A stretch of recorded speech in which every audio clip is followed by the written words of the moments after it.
ازاي بقدر اشتغل من10 ل12 ساعة وبروح الجيم ومجتهد في الجامعة وكمان بصنع محتوى، ده اللي هنعرفه في الفيديو النهاردة. مبدئيا انت فاتح الفيديو ده عشان انت برضك عايز تعمل كده، وانا برضك كنت زيك كده. انا برضك كنت بكسل اعمل كذا حاجة في اليوم. انا كنت مبعرفش اعمل اي حاجة غير اني بشتغل بس بال10 ساعات وال12 ساعة، وكنت بروح انام مبعملش اي حاجة تاني اطلاقا. كنت بروح الشغل وبرجع على الشغل، ولا كنت مهتم بدراستي، ولا كنت مهتم بالجيم، ولا كنت مهتم حتى بكورس، ولا بأي حاجة من دي، لحد ما اقتنعت واكتشفت ان محدش هينفعك غير نفسك. انت اللي بتجري لنفسك، انت اللي بتسعى. اعرف دايما ان انت الشغل اللي بتشتغله ده مجرد شغل مؤقت. طالب انت ما زلت طالب، فانت شغال، الشغل ده مؤقت. فانت ما تفتكرش ان دي نهاية حياتك، دي مش نهاية حياتك. اوعى تفتكر ان دي نهاية حياتك عشان ده مجرد شغل مؤقت. انت شغال شغل مؤقت.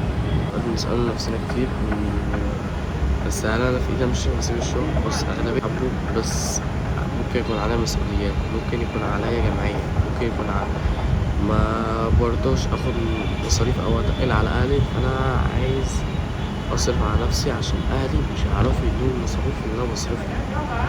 اهلي ممكن يكونوا متحملين مسؤولية، انا بتحمل مسؤوليتي انا شخصيا. فانا مش عايز اخد. طبعا انا مش معاك انك تكمل في الشغل، ومش معاك برضك انك تسيب الشغل، بس احب اطمنك دي فترة مؤقتة وهتعدي، وهتخلص وهتتخرج وهتعمل كل اللي نفسك فيه. بس انت اسعى واعمل اللي عليك ومتبصش ورا، خليك باصص دايما لقدام. طور نفسك اكتر واكتر، ولو في وقت انك تطور نفسك اكتر هتطور. فالموضوع مش مستاهل، واسعى انت بس. ربنا قال لا يغير الله ما بقوم حتى يغيروا ما بانفسهم. فانت اسعى واعمل اللي عليك، وما تفضلش قاعد وتقول رزقك كده كده جاي. كده رزقك جايلك، عشان ربنا رزق في السماء وليس في الارض، وفي السماء رزقكم ما توعدون. بس انت اسعى، رزقك موجود بس انت اجري ليه.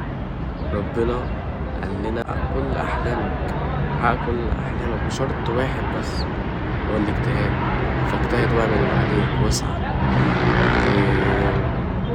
متأثرش. فكر دايما في حياتك، فكر في وقتك، نظم وقتك.